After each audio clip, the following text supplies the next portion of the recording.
All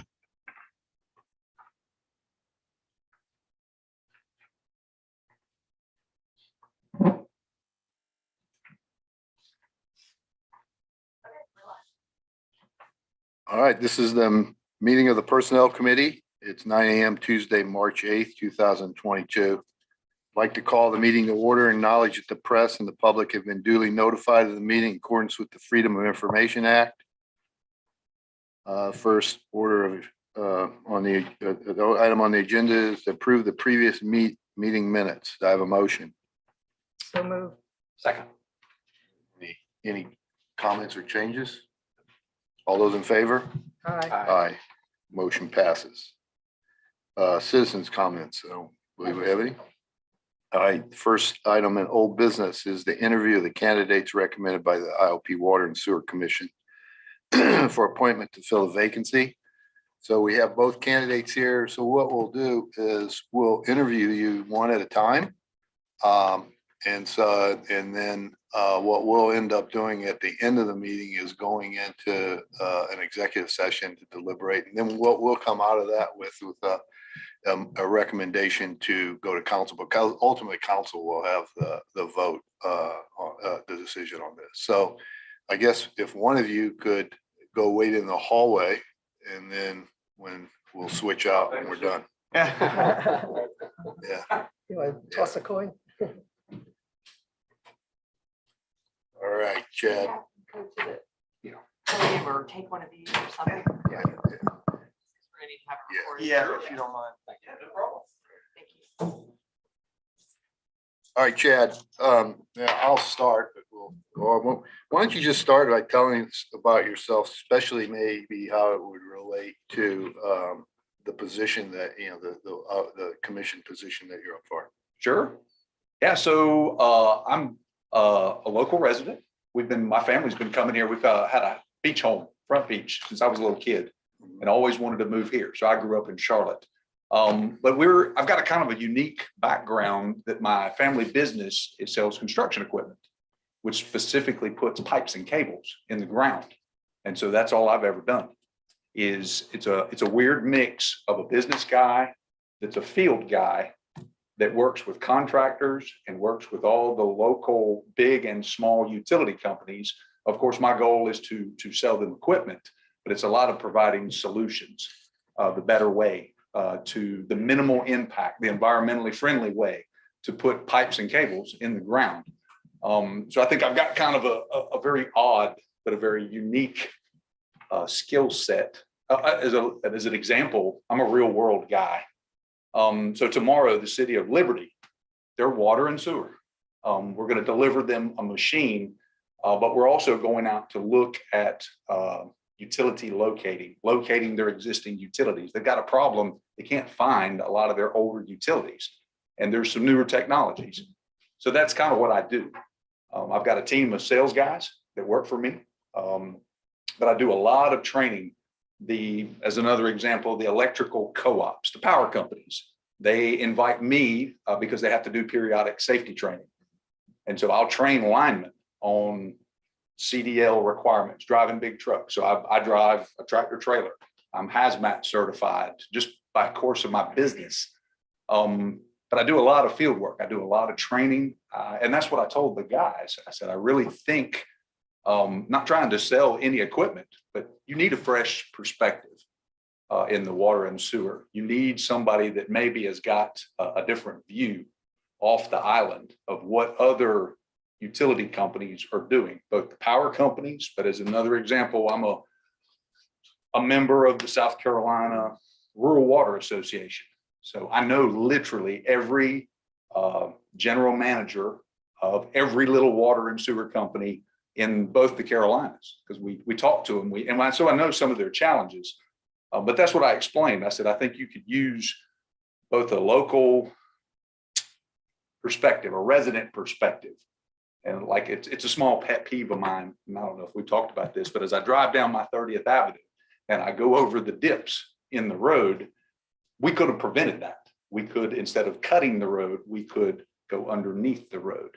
And they just don't know. I mean, there's some newer technologies out there. Now, maybe it's too expensive.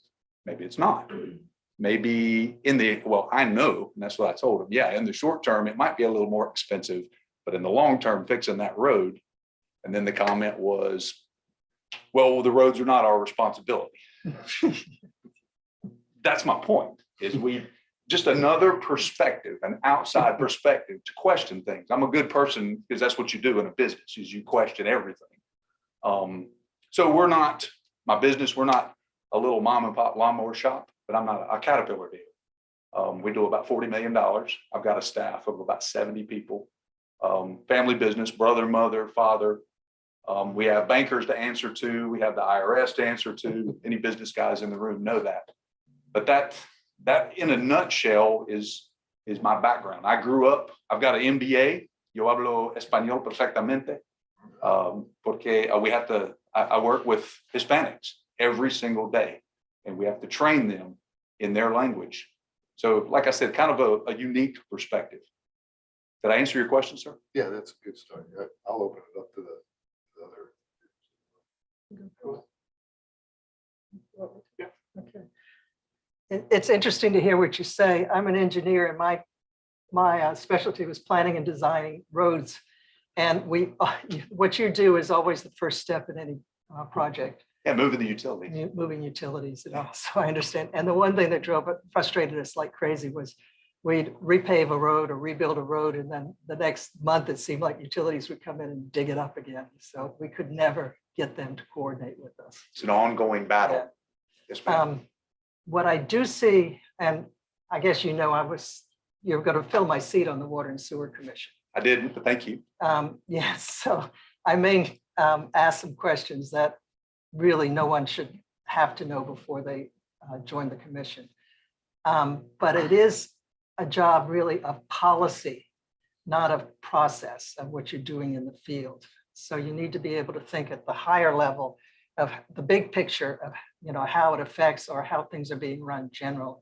Your information about coordinating and understanding, being able to talk with other communities is good.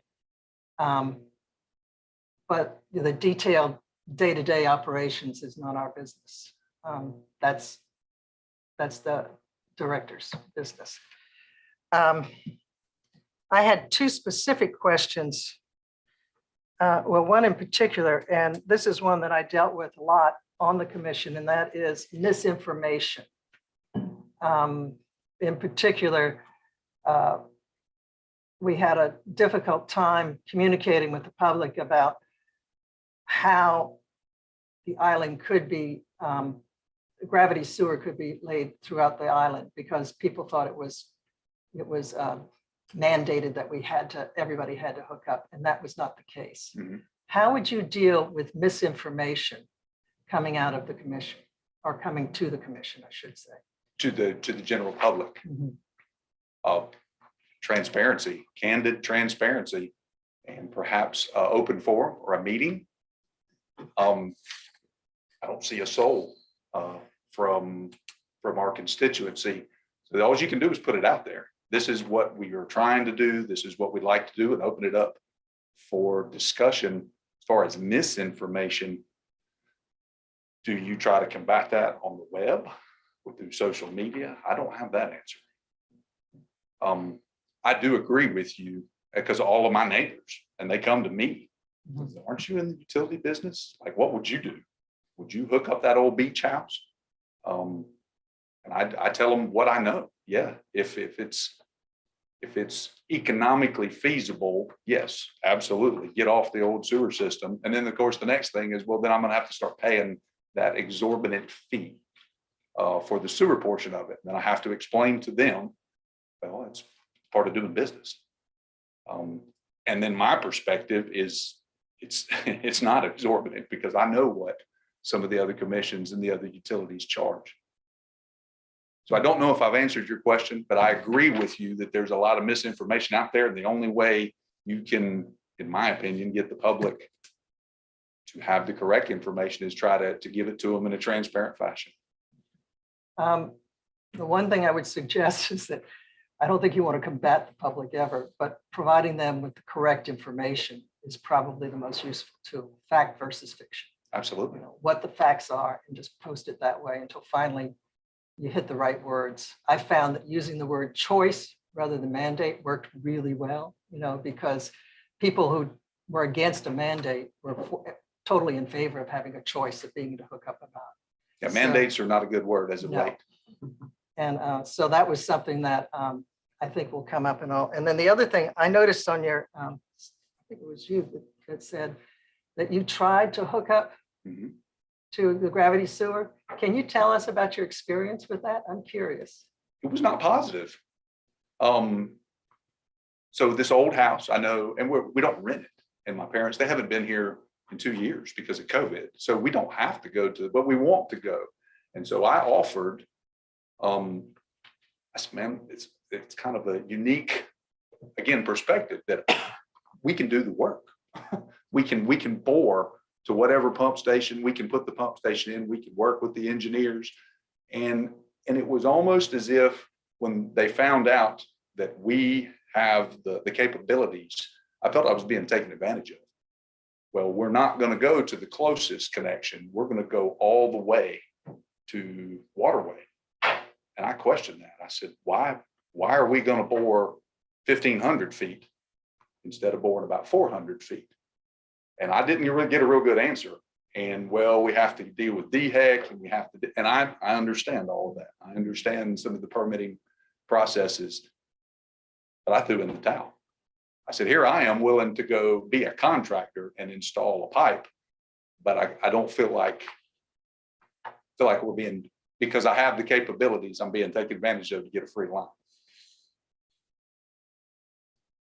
It's interesting. It's an interesting approach to it. And then the only other question I had was that if you serve in the Water and Sewer Commission, you have to give up some of your private positions, I think, in terms of when it comes to the Water and Sewer Commission, you are always a representative of them.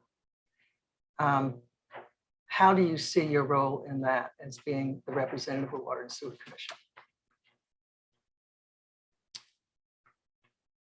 Effectively, it's a volunteer position to provide guidance, like you said, the bigger picture, the oversight.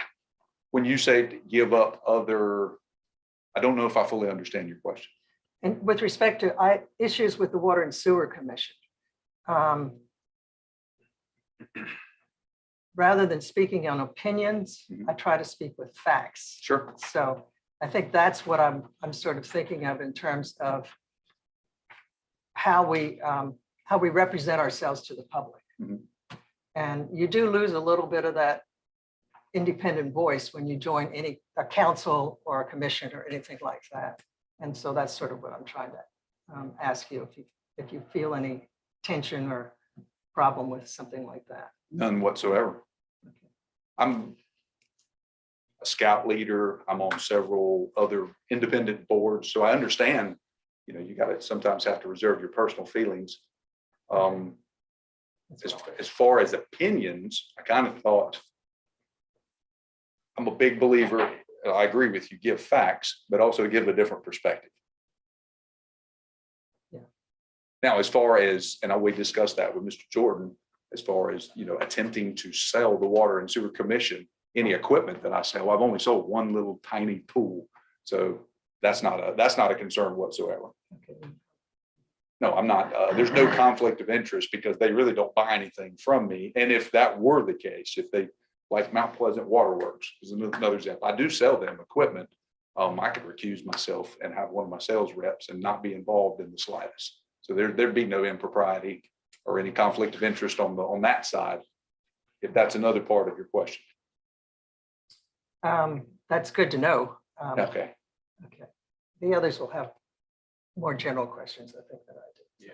Go ahead. So Chad, back on the sewer conversation. So you've got a couple of houses that you have responsibility for on the house. Yes, sir. Both are on septic. My personal house that I live on is on city sewer. It's on city sewer. But our family house that I'm a partial owner for is Got it. not. Yeah. So what's your view of what the city or what the Water Commission should be doing around that topic? Get the infrastructure in place. Yes. Put it off next 2 years. What's your view of life? Not knowing your books, but absolutely. I mean, to help, you've got a big island-wide new treatment plant going in. So everybody you need to give them choice, of course. But yeah, there has to be infrastructure, and similar to what the experience that I faced, you have to make it easy. You have to make it attractive, work with people, not put up roadblocks on why you can't hook up to the city sewer, but put up why you can and why you should, and make it easy for them. But is this something, this need to be a 5-year project for us, in your opinion, or shorter or longer? It's got to probably have to be longer. Again, I'm not privy to your books. I don't know your. I mean, assume money's no object. I'm just asking your opinion. Yes, absolutely. Absolutely what? Absolutely. There should be the infrastructure, and we should get off the septic tanks sooner rather than later, in due course that everybody can afford. I do like, as I understand it, I'm not an engineer and I'm no expert. As I understand it, when the property sells, they have to go on city sewer, or when it changes hands legally, correct? Not necessarily, I don't think. See, that's a public perception. That's the perception that's out If there. it's available. Only if it's in front of the house and available, Yeah. and you've chosen not to hook in, then you would be required to. Yeah. Prior owner had it available to them, chose not to tie in. A new owner or a new house would be forced to tie into that line. But that's a pretty unique situation that you actually have a sewer line available in front of a house. So it's not- So directly answering your question, yes, I'm a big advocate of having the infrastructure, and having it underground, which sewer has to be, water and sewer generally. It's not hanging from a pole. But I'm just, my industry, all the utilities have the infrastructure, because that makes communities better. Yes, sir. Just one last question. What made you run for, or put your name in for this? I mean, is there some passion you have around particular issue, or is that it? Or what drove you to do this? It's a pretty good question. It almost stems from serving for my Boy Scouts. This sounds weird, but I've got like 65 young men, and it's given me a lot of personal satisfaction volunteering and helping them. And when I was driving one day and I saw the position available, I thought, well, what is the commissioner? I mean, I know I deal with the commissioners for other utility companies. I thought, well, that'd be interesting. And I think that I could probably help. And I like my island. I plan to be here forever. And I see some stuff, not just the experience that I had, but I thought, well, man, I'm sure other people are going through that same experience, and builders and contractors. Maybe I can help. And that's my business. That's what I like. I like to dig in the dirt, and like to deal with people that do. Yeah. So it's unique. It's not, and I like what you said, coming in from a high level, not micromanage the details, but the dirt is normally in the details. All right. That's your director's job, is to do that. Any other comments or questions? Thank you, All Jeff. right, Jeff, Very welcome. thank you. We'll bring in Jeffrey here, and you can wait out in the hallway, or you're Yeah. free to go too. The process is, at the end of this, we'll go into executive session and talk, and then we'll make a recommendation again to council. And then at the next council meeting, there'll be a vote on. So basically, we'll find out at the next council meeting, or find out. That's, you'll find out prior to that who we recommend to the council, but it won't be official until the council could go a different direction. That's right. But it'll be official after the council meeting. Well, thank you, everybody, for your time. And God bless. Thanks, Chad. All right, thank you.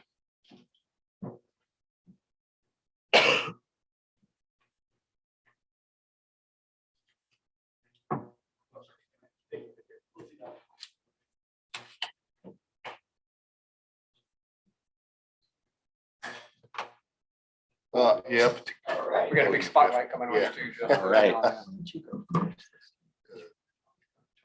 All right. Jeff, thank you for being here. I'll start off, and why don't you just tell us about yourself, especially as it relates to maybe some of your experiences as it relates to you being a water sewer commissioner. Very good. Yeah, I'm Jeff Worsley, 241 Forest Trail. I've lived here for about 36 years. basically on the same footprint. So we've been. You might need those. This looks really good. Might need that. Sure. Oh, no problem. And since when I first moved out here, I was with a company called Fenvac, which was a division of Fennel Container. Fennel Container was the largest waste hauling company, independent waste hauling company in Charleston.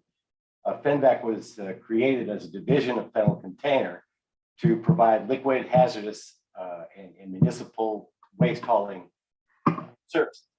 The reason we set up a separate company is because the insurance liability required for that is radically different from standard waste hauling. We're hauling hazardous waste for DuPont, BP Amoco, Westvaco, most of those companies. We also, one of my oldest contracts I ever had was out here with hauling liquid sludge from 41st Street and Wild Dunes over to Mount Pleasant or North Charleston, depending who could tag it.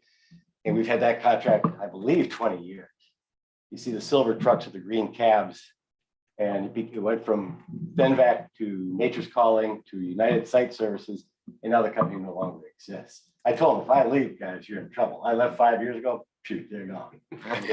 What we do is we provided filter presses, waste minimization tools to try. The goal was always waste minimization or waste reuse.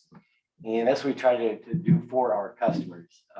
We didn't own a landfill at that time. So anything we could do counter to the landfill where frankly we could make some money by diverting these streams away is what we tried to do. And one of the first things we did was buy the filter presses. We bought a plate and frame press, actually two of them, and a belt press. And we leased these to municipalities to treat their waste. Now with what we're going to be doing down here at 41st with the centrifuges, put that technology to shame. I talked to Chris and of course Jay and Bob. I know those guys a long time. The way they're setting that plant up, we're going to be state of the art. There's going to be people coming down here to go to that plant to see what we've got and see if they can do it. And if that's the case, we're in good shape. And after meeting with Chris, and he was describing in detail how the whole process is going to work, I was frankly blown away because it's way more than we've seen other places. My company thrived on having people do things the wrong way. Waiting until their tanks got too full of sludge, wait till their settling ponds got too full of solids and sludge. Then he calls in, we'd have to press these ponds with, bring in a dredge, press the stuff, carry the stuff off, put in the landfill, whatever. But the waste minimization or reuse is where it really started to change to later in my career with them. We tried to find ways to take things like hydrocarbon contaminated soil, for example. A big part of our work was cleaning up the fuel spills. Truck crashes, dump some fuel. What do you do with that dirt? Well, the first answer, you take it to the landfill.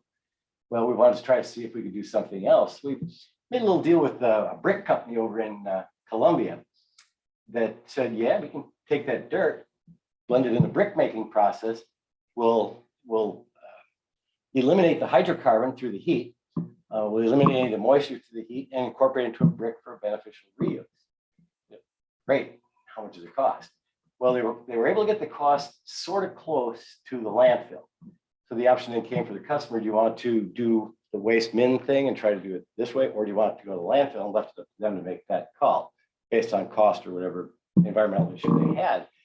Unfortunately, the lack of homogeneity in our source material did us in. We were digging up some sand here, some clay there, some different organics here and there, and it scummed the bricks. And in the brick making process, you get a scummy brick, you got garbage. So those bricks ended up going to the landfill. So ultimately, we weren't doing anything. It was a good idea. It looked like it had potential, but we just couldn't get that homogeneity of source material in there to blend into their process. So we tried something else.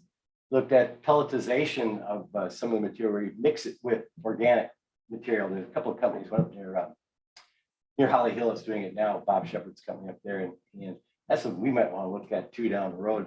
Is the centrifuge is going to get us a solid content of around 40–45% in our stream coming out. The nanofiltration they're going to put on the clean water side is going to make an excellent product for putting on the golf course side. It's going to be phenomenal. But if we could redo it, right now we're sending stuff off to Mount Pleasant at about 6%, 5–6% solids. We're going to go to 40–45% solids after centrifuge technology. Now, what can we do with that centrifuge material other than put it in the landfill? That's a good question. Might be able something to do with it. If the organic content is correct, If the solids content is correct, if our moisture contents are correct, we may be able to find something to do with that material other than put it in the landfill. Do I know what that is now? No, but I bet we could go find 6 or 8 guys that are in the business I was in that'll come and give us proposals and show us what they can do at their cost. What we need to do is we'll have to get some samples, of course, and some chemistry work on that. And we could possibly farm this stuff out and see if there's something else that can be done other than landfilling. You got problems in any of the waste reutilization things in that you still own the stuff. If you burn it, you still own the ash. If you land apply it as a micronutrient, you've got your stuff on the ground. The solids coming out of our plant is still going to have microplastics. It's still going to have concentrated contaminants in that material. And that's the chemistry part that I'm not a chemist. I don't know BOD from COD, but that's them to figure out. But if we can find a way to make that stuff work better somewhere else, even if it was cost neutral, I think it'd be a very positive thing for us to do. So I guess through my career of 35 years, we've tried to find practical, innovative ways to do something with waste other than putting it in the landfill. And so that's what I think I could probably bring to the table, a little bit of that. Plus, I've also cleaned out lift stations, cleaned out settling tanks, cleaned out deep wells. We ran 6 vacuum trucks plus vacuum tankers. We had some sealed sludge boxes to haul material away in. And we're talking eventually about more lift stations out here. Lift stations have a problem with much like a septic tank. A lift station can fill from the bottom with solids and from the top with grease and oils. We've got to get the fats, oils, and grease out of our stuff. We've got to keep the solids out. I'm on a septic tank at my house, for example, and I will not let kids come back from the beach without showering outside to keep the sand outside. We're also going to the bottom of my septic tank and fill it up. Also, when we make bacon, you don't dump the bacon down the drain. You wipe the pan out, put it in the garbage before you let it go to your septic tank. A lift station is a huge septic tank by operation. You have something that fills up and pumps to another level.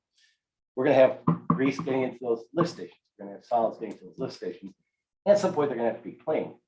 I know how to do that. And can maybe come up with some ways to prevent it from happening as much. And a lot of that's education. I saw that Bob Hooper sent out he sent out a sheet to homeowners telling them what's going on with 41st and Wild Dunes and all that. And that kind of educational outreach is a great thing. And I said, Bob, that's a good idea. He said, thank you. I thought. So that's more the kind of stuff we can bring to bear. Letting the folks know, letting the folks on septic tanks know that, look, you got to run your septic tank properly. You can't just run the stuff down there and neglect it, not do it. Maybe at some point we have to look at some kind of an inspection system for these septic tanks. Somebody came to me and said, you have to have your septic tank inspected every 5 years to make sure it's functioning. No problem. If it's $300, $400, $500, no problem. Something like that, maybe we can incorporate it too. Part of the septic tanks are on weekly rentals. Part of the septic tanks are people like me that live here all the time. My throughput is maybe 2,000 gallons a month through my septic tank. A rental could be 3 times that.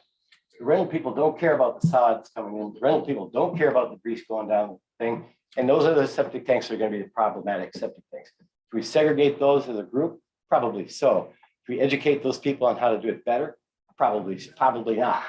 But then at some point, is it legislative that it's mandatory for the overall protection of our water and groundwater and everything? It might come to that. I don't know. But that's the kind of things that go through my mind in talking about what I've done historically in handling waste and trying to come up with different ways of processing waste, cleaning up emergency spills, cleaning up things like that, and just plain old hauling trash around the country. We hauled waste to Michigan, to Alabama, to Texas, depending on what was problematic in it. We cleaned up 4 EPA Superfund sites. We're part of it. We didn't do the whole work. 2 of them were here in town, the Grace site downtown and the Copper site. And the waste out there was hazardous, in part non-hazardous. In others, we had to segregate all that waste, find homes for each different segregated section and handle it accordingly. So waste is my background. I've done, a lot of people say you don't know. I know. You know waste. And That's good. that's my background. It's handling waste, processing waste, providing services to the wastewater treatment plants.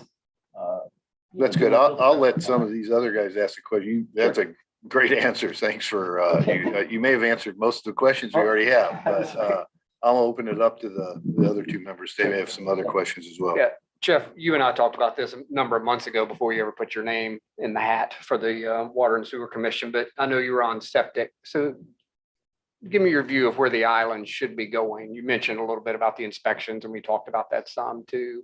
But just septic systems versus infrastructure for a city water and sewer. Give me, and again, assume money's no object, but what's your view of what we should be doing around that?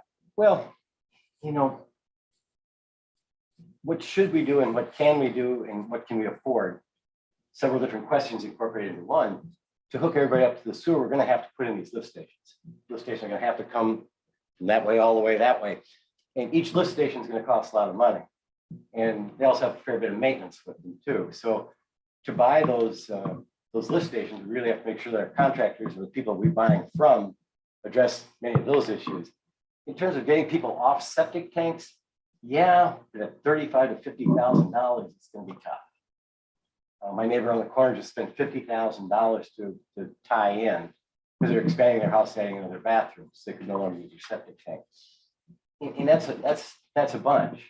So do we segregate the tanks by those that are quote commercial because they're rental units, as opposed to the ones that are non-commercial? Do we force the issue of inspections to guarantee that they run properly? And then ultimately, do we hook everybody in? Ultimately, you hook everybody in, long term. We have to come up with a pile of green to be able to hook everybody in. Not to mention the lift stations and the whole thing. You know, the price tag I've heard was anywhere from $30 to $40 million. I don't know if that's accurate or not, just what I've heard in discussion. And without grants and without money coming probably from DC and Columbia, they ain't gonna happen. So grants are fickle. You know, you live in a community like this where the average income is pretty high versus a place like another rural town that incomes are relatively low. Well, guess who's going to get the grant first? It probably won't be us. They're going to look for those areas that are more impacted. There's some places around there. Over here at Old Georgetown Highway, there was about 40 homes back there around septic tanks. None of them were functioning. They're marginally functional. Some had trickle flow going through them. Some just leaking out into the ground. The county went over there and put them all on sewer. My company went out and dug up all the septic tanks. We cleaned them out, dug them up, put the refill back in, all the dirt back in. And the citizens out there weren't charged directly. They couldn't be charged directly. There's no resource there to cover the cost. So how the city and county did that, I don't know. But we cleaned that up for them. So I think the priority for grants, the priority for monies coming from those agencies is probably going to be directed somewhere other than a perceived wealthy barrier island. But the goal, eventually have everybody connected, I think that's a likely goal. It's how we do it. It's how we get from here to there, how to make it palatable, how to make it affordable, how to make it work so that everybody says, yeah, we're good with that. Instead of just saying, you got to do it, give me $50,000. We have to blunt that, work towards that, and smooth our way through, not through blunt force. Thank you. Okay. Thank you, first of all, for wanting to serve. That's a really good advantage. As you know, I was on the Water and Sewer Commission and really enjoyed my tenure there. As a commissioner, though, you will be thinking at a higher level, a policy level, and funding is definitely one of the things that's important. So I just want to make sure that we talk about, rather than that your experience is a good background for you, but what we're working with is policy. And also along that line, one of the things that I was most concerned with there is something that you did touch on, and that is communications with the community. There's a lot of misinformation, half information, partial information out there. And I would just like to know what you would do to make sure that the correct information is out, gets out to the public. Well, good. That is the question, I think, of the day, really. Before the election, there's a lot of stuff going on that I thought I was getting bad information. People were putting bad information out. So I talked to Bobby Hooper and Jay, And they said, why don't we sit down with Chris and we'll have a talk? So I met with those guys and Billy Jenkins over here, and we had about a half hour, 45-minute conversation. And I came out of that meeting and told all these people that I knew in my neighborhood and everything, I said, guys, we got this all wrong. We got it all wrong. Because I didn't know. I knew what I was hearing, and I couldn't source it. So I went and talked to those guys, got the exact straight skinning, and went back and told that to the people I was interacting with. That is a big deal, getting the information out. And the other thing about talking about policy, going back to that kind of policy, is when you run a small business, your policy really revolves around capital expense, capital procurement, 5-year plans, 10-year plans, 3-year plans. That's what we had to do, especially after we were bought by Republic Services. They're a big national company. And as a division manager, I was forced every year at usually around October to put in my capital requests, not only for the next year, but for the next year and next year, based on what we saw happening over those next 3, 4, 5 years. Some of that predictability going out 3, 4, 5 years is pretty fuzzy, but you had to do it. So we tell them, look, if regulations tighten this way on this issue, we're going to have to do that, which means we're going to have to buy different equipment. We're going to have to do different things. We're going to have to tell our customers they're going to have to pay more money for what we're doing for them now. So in terms of policy, I get it. It's something we had to do in our forecasting, in our capital expense forecasting, plus just looking at the technology that's going to interplay in what's happening down the road. This policy is really incorporative of cost, practicality, end use, benefit as opposed to cost. So the policy structure that we're going to be dealing with in the Water Sewer Commission isn't that different from running a business. It is a business. And so all those things are important. But the other thing we have that we didn't have in business is we have to communicate that to the folks. And if that means talking to them directly, getting more mailers out, meetings like with Mayor had this meeting Friday over here at the acting we went to, and stuff like that. Get it out in the open, and after talking to Chris, well, I've known Chris for a fair while, and Chris is incredibly articulate and just very precise. Bob and Jay independently asked me if I wanted to be considered for this, and I right away told them yes, mainly because I'm retired at the time. I have no connections with anything else. And I said, yeah, I think I could bring something to the table. If you guys think so, yeah, throw my name in there. So they threw my name in, and yeah. Okay. All right, and I guess the last question I had was sort of what we've been talking about all along, and that is that if you're on the Water and Sewer Commission, you are the public face of the commission. And what you say and do about water and sewer basically reflects on them. So I guess my question is, how do you see your role in terms of, I know you're a very vocal participant in our community, and how do you see your role changing, if at all, when you're on the commission? Oh, it changes quite a bit. When you're just throwing opinions out, you're throwing opinions out as your own opinion. When you're part of a group, you have to look at what the goal of the group is, short, medium, and long term. Same thing at work. At work, I could go to the cafeteria with other guys, say, guys, he don't know Jack. I don't know, when it came time to go into the meeting, Jack was my boss. I had to treat it differently. And the main thing is to get fact out. Yeah. If you can get the fact out, that's the main thing.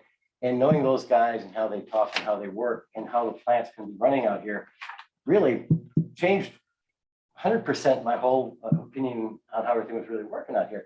So I got it because I learned. So other people can get it if they can learn. Can we teach them? Yeah, we can. We can put up programs. We can do things to help educate people in our community to do things like keeping the fats, oils, and grease out of their waste streams, having their septic tanks inspected. When things come around, you just have to say, look, here's where we're going with this plan. This policy is part of a 10-year policy, and here's how we're going to implement it. But tell them up front, be honest, tell them up front, and come up with ways to mitigate potential problems. I mean, if you got a 90-year-old guy that you go and say, you got to give us $30,000 to hook into the sewer, we got to help that guy. We got to do something about that. We can't just go and say, give me that money.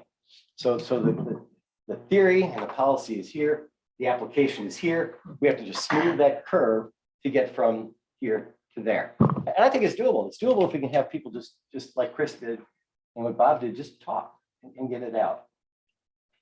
I think that is one of the advantages, especially with Chris, who is so open to communicate with everyone. I brought in some people too to talk with them, and they've changed their tune almost overnight because of the difference between misinformation and having the right information, but also being respected, I think, and just acknowledge that you're worthwhile. And let me just tell you what it is, and then you can go away and do what you want. So it's a great organization, and with the right leadership, I think we can bring this island forward. But it is a demand. It's demanding in terms of position, not in terms of time, thank goodness. But to make sure that that you stay the course. We're getting an expansion of our sewage treatment plant now that's going to be able to serve the entire island with or without full gravity sewering. We also, I don't know whether you know, but we are going after some of this COVID relief money. And if we get that, we may be able to start laying gravity sewer on the island at reasonable costs to our community. And because of the commission and the way it is now, we were talking about some sort of a graduated scale for actually how it would, the community members could pay for it. So I would hopefully want to keep all of that going. I won't be there to participate, but I would love for the commissioner who takes my position to be able to support those kinds of activities. To those comments, Bob and Jay, I've known Bob for over 30 years. I've known Jay for probably 15 or 20. And we've talked about this going back several years, about issues involving the water sewer district. And they've always been frank and candid with me. Of course, I see Bill Jenkins quite a bit just on the street because I live just down the block. And we chatted about stuff in general. And it's a great organization. So I told Mr. Mayor here before the election, I said, that crowd over there is good. I said, of all the big concerns on the island, that's not one. That's a well-run, well-organized bunch with a diversity of backgrounds. You got Bob Hooper, who's a computer guy. You got Jay, who's a construction, he's a nuts and bolts guy. You got Chris, who knows everything about water treatment. And maybe I could fit in there and just tweak a little bit of stuff from what I've learned over the years too. And knowing those guys helps too, knowing Bob and Jay pretty darn well. I could see that just being pretty smooth. I think that's it. All right. Thank you, Jeff. So I don't know if you know the process, but at the end of the meeting, we'll go into executive session. We'll come out and make a recommendation to council to take it to council at the next council meeting. And ultimately, it's a council decision. Where's next council meeting? The 22nd? Oh, yeah. Yeah. Okay. Well, I hope I can be on your commission. I hope I can join Bob and Jay over there and Chris and that crowd. It'd be an honor to me. It was an honor to me to be even considered. It was an honor to me to be contacted by those two guys and asked to put the name in the hat. So when you get guys like that asking you to do something, you do it and see what you can offer and what you can contribute. And I'm at that stage in my life now where I have time, effort, and a little bit of background. Maybe I can feel something. All right. Thanks. Thanks. Thank you very much. Yeah.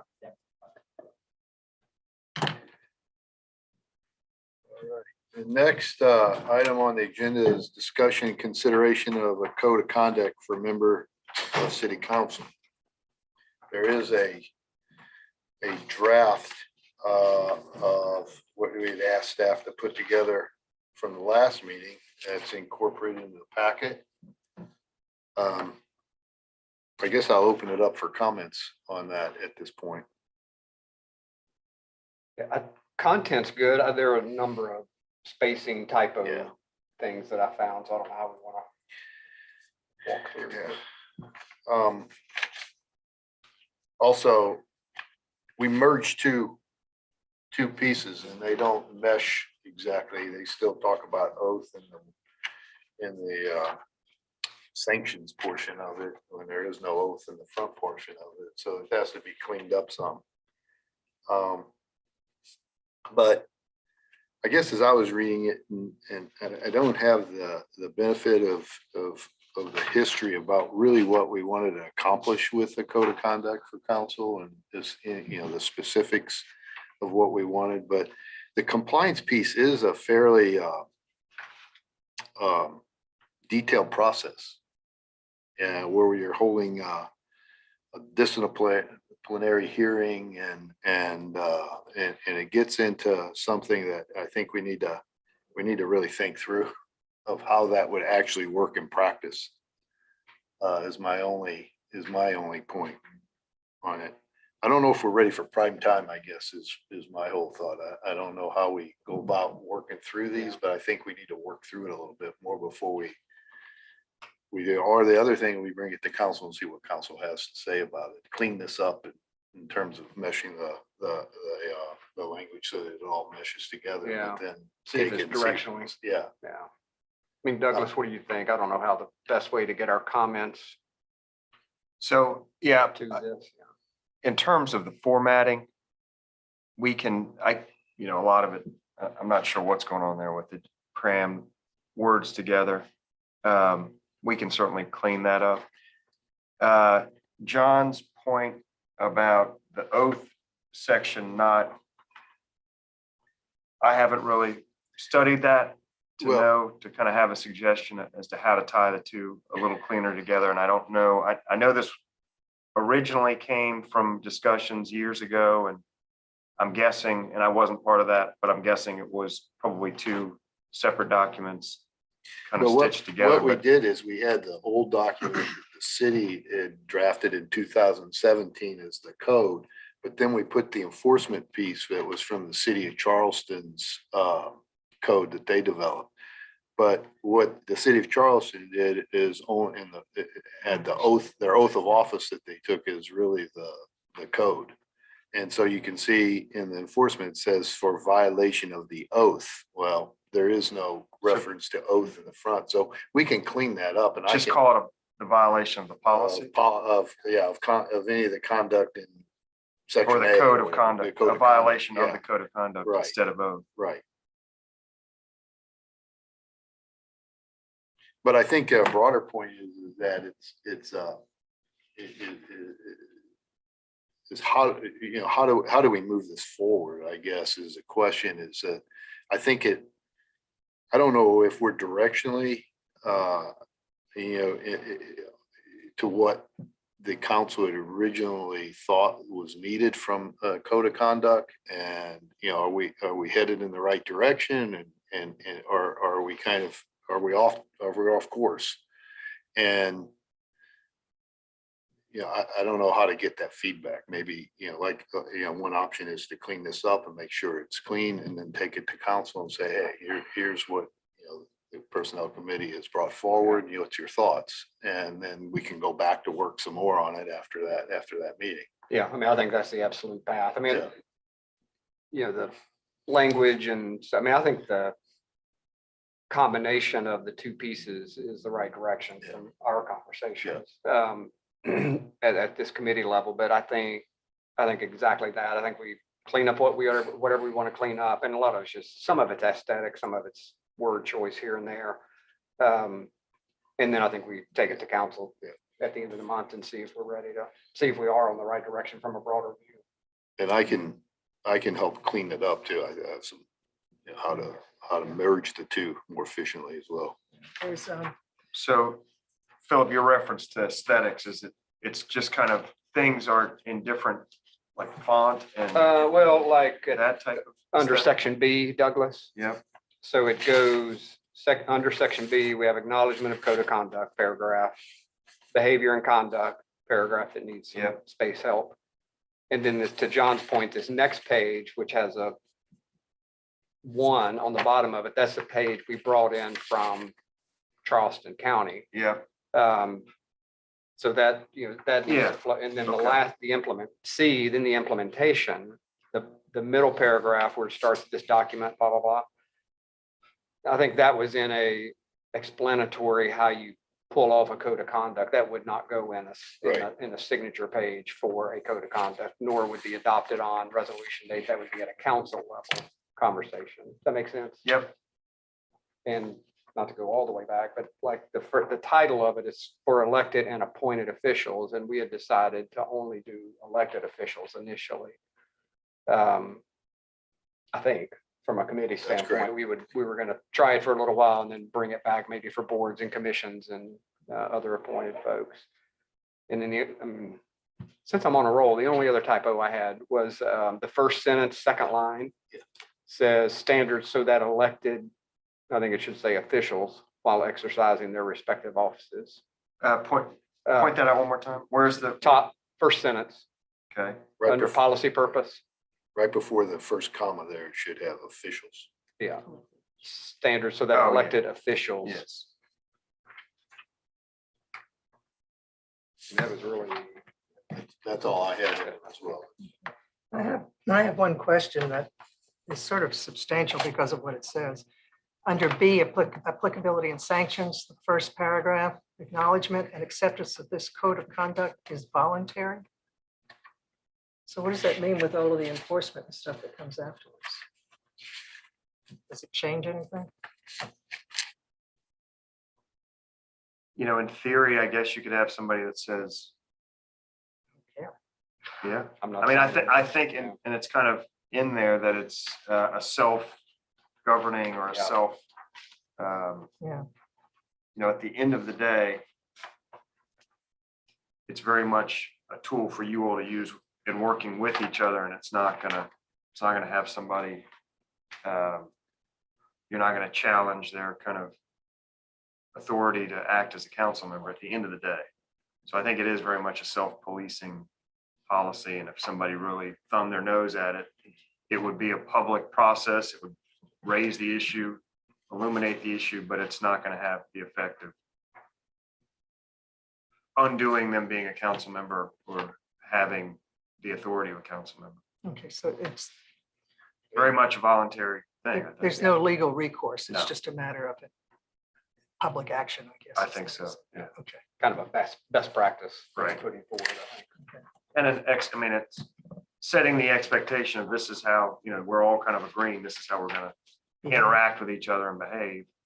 So I think it's more that tool than really a hammer at the end of the day. Yeah, okay. Fine with that.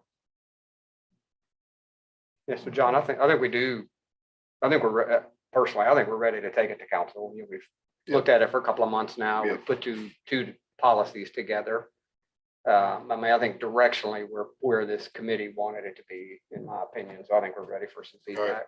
So we'll clean that up and we'll take it to council on the 22nd, just for some feedback. Do you want to send it forward with a recommendation? Or do you want to see the clean version at your next meeting, or do you want to No, I recommend think- it now with the With these two discussed changes change? that we talked about, take it to the meeting on the 22nd.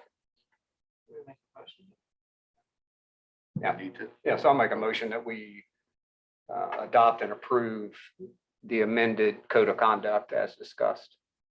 Second, All those in favor? aye. Aye. Motion passes. Nicole, And I'll is that- circulate a clean copy before that next meeting, And- and just give feedback as you see edits that need to be made. And just for my information, when it goes to council, is it a first reading and then a second vote, or is it? I don't think it'll be It's not an an ordinance. Okay. It'd be so- discussion. Yeah. All right, so finishes old business. New business is discuss the FY 23 operational budget. And I guess you're gonna do that. Take us through that. Yeah, Douglas. I did. So Debbie gave me the summary of personnel costs. You will have that as well. It's not really on the agenda. I don't think explicitly. She sent us 3 files. So it's Okay. Your group, general government and overall. You want to just go over the personnel in general first? This is, Yeah. and that one, And Douglas, real quick, sorry, we'll go into some detail on this on the workshop next week as Yeah. well, so. I have a question about it though. If we're going to look at just summary of personnel cost, on a general fund there. But if you look, I've noticed this in a couple other areas as well, but if you look at where we're running year to date at 2.4 million, basically, I'm just looking at salaries and wages lines. We're running 2.4 year to date, or through end of, or that's actually through the end of the year. So if you double that, you're at 4.6 or whatever.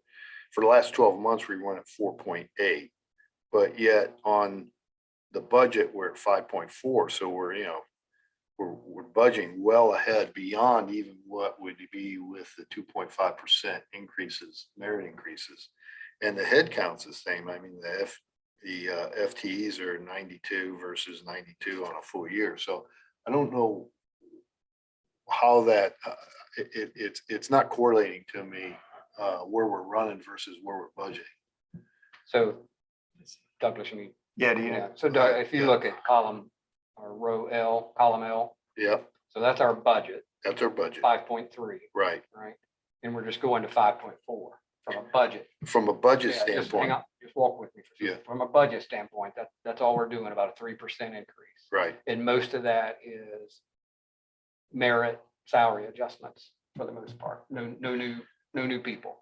Yep, So if you, the 12 months, 12 months for calendar year 21 is just a observation point. Quite honestly, we had not done all of these wage and salary comp numbers went in on 1/1 January of this year. So none of that's reflected in that $4.8 million number. And that was 250 to 300,000, Janice, if I remember right. So I mean, that's a big chunk of it right there. You'll see in our first draft fiscal for fiscal 23 budget, salary adjustments are about 140,000, give or take. So you're starting to bump on the $5.4 million number pretty quick. So John, to your point, there's no additional staff. It's just the wage and comp piece that went in on January 1st of this year, and then additional wage and comp that'll go in on January 1st of next year, if that makes sense. yeah. So for the first 6 months of this year, we were at 2.4. So there's, right? Mhm. So there's no increase, there was no wage increases incorporated into that 2.4. Your year to date as of 12/31, Yeah, nothing went in until January 1st of First. 22. okay, so, okay, so Yeah. then, That's what we see. so if I doubled that number, just assuming it's a 6 month, you'd be at 4.6. Correct.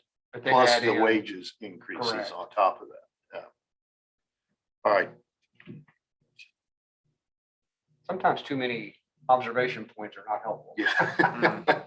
Or confusing to say the Yeah. least. Yeah. But does that do it though, John? Does that Yeah, get you I- rough. It does, yeah, I get it.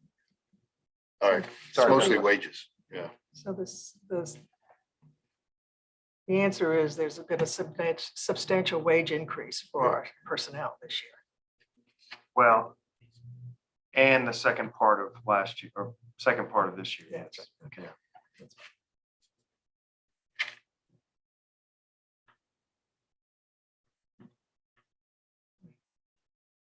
Anything else on that one? Not on that page. And I know we're gonna cover a lot of this stuff in the workshop as well, but I mean, instead of you running through it, I mean, I looked through the whole thing and I had a question, like on IT services, it seems like we're having a new service or something. It's jumping up quite a bit. What are we doing with Where IT? are you at? Which I'm numbers? on the expenditure detail for all funds and line number 25, IT equipment, software and services. For the general government? Yep. Line 25. Mhm. It's going from, I mean, budget to budget, it's not, but Right. from where we're running and it's a big jump. Are we Yeah. doing something new there though? Well, in this room, we're hopefully spending about $60,000 on Yeah. all the AV upgrade. Some of that'll hit this fiscal year, some of it we're probably pushing to next year, but that's, Yeah, we got 34 in there for that, it seems like. So that may be part of it. yeah. But I mean, that total cost is probably gonna be close to 60. I think we budgeted 65, and we're gonna be about 60 probably. Okay. give or take. Off the top of my head, John, I don't know of another. Debbie's note does say new IT account. I'm not positive. I'm not positive what that is. Didn't give. Any more details on that. And then the last thing I have is on the planning, building and planning department, wages and salaries. Specifically, in, that line 5, but it's going down. And if there's any department to me that needs additional resources, it's the planning, building and planning department. Yeah, that's my salary going. So the director's salary is going now into the general government out of Okay. that line. So we are actually bolstered by one staff, but I am kind of crossing 2 different departments. Okay. So yours is coming out, the new person is It's coming in. and but there's a the delta. the delta. Okay, All right. so you've got the new hire is in In there. there, Correct, fictitious, yeah. correct. That, I don't see it going down, mine goes up. If you look at building, the building and planning, Oh, it's a show. it's probably a separate attachment. You got 3 attachments. Yeah. Okay, this is the wrong And the other thing, Doug, is on line 22, where it says IT equipment software, that $23,000 you're budgeting. yes, That's for the short-term rental. I believe that's where your short-term rental software is. yes, that's correct. Do we want to bump that up is the question to, 35 as a placeholder? So I think we have the We have. 35 additionally. Okay. And so right now it's in there twice. We Okay, have the 20 in there once, and then we have the 35 in there once, okay, which I think is safe. yeah, I would hope that we would be able to go with one or the other. Yep. Or, yeah. like one we talked service. about. Yeah, And I think that that 35 is in there. It may be contracted services, general government. okay, as long as it's in there, It's that's in fine. there. Yeah, Yep. Yeah, 37, line 37. Yes. General government, line 37, there's 35 in that. Oh, I One got of it. through, maybe it's that 103 Mhm. on line 37, contracted services. That 103 includes the 35. That's of the kind of highlighted notes, that line is the one that I circled as having a lot in it, and probably worthy of you all looking at. It's got 30,000 in there for grant writing services. We've had great success with our current person that we've tapped to do that work. Also has the public media relations, social media strategist, 60,000, connector consultant at 30,000, a little bit of money in there for environmental advisory committee, 15,000 for their studies, 48,000 for the lobbyists, 35,000 for the short-term rental tool, tracking tool, and then just an additional 1,000. So there's a lot in that 103 and line 37. Okay, yep. Okay.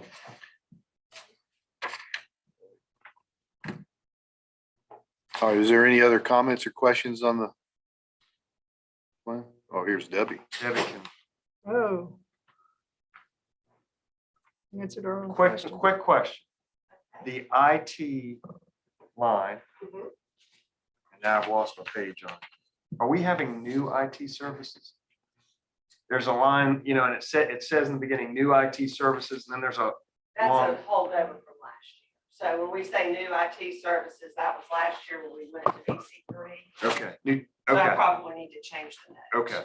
So those numbers, all the note after new IT is really what it should, Well, new IT account. the IT line is the one piece of the budget that I'm still waiting on from BC3. So the numbers, I'm assuming won't be much different. but they might change a little bit. Okay. And I'm thinking that last year that IT service number was for a partial year, not a full year. Oh, that's why it's right. It was, if you analyze that, it's significantly lower than what the budget is. So yeah, that's why, okay. All right. VC3 is a contractor. It is. Yeah. And, you know, we went through a competitive procurement process and looked at a lot of folks. And I think everybody is generally. Yeah. happy. There may be 2 years in their second year or their, Last year was. was the first, year. so, yeah, they've So, yeah. been a tremendous improvement in our IT services. Excellent. While we have her, anything else? I don't think All right. so. Thank you. You guys. made a That's trip all. all the way down for that. No worries. At least Thank it's you, not a Debbie. big campus. Yeah. Yeah. All right, is there any other questions on the FY23 plan?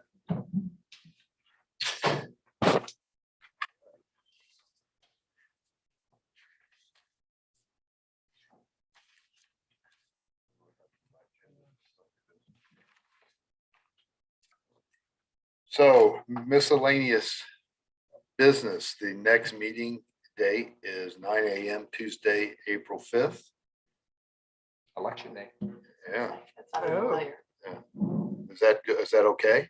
So this room will be used, right? No, that's right. Can we just So- meet someplace else? You want to There's move it not to the another- next Tuesday? There's not another. Oh, we need live to. stream. You want to move it to the next Tuesday? The 12th. Yeah, I could be out of town that day, but I might miss next month. anyway. April 12th. Yeah, 2 weeks, so I'm not sure we can accommodate me. That's what I'm saying. Oh, okay. Why don't we just move it to the 12th then at 9 a.m. if that's okay? Amy, is I there won't any- be here, but you'll have you'll have big cheese. Any other committee at that point, Amy? We're good. You okay? Yeah. All right, why don't we do that? 12th at 9 a.m. Yeah.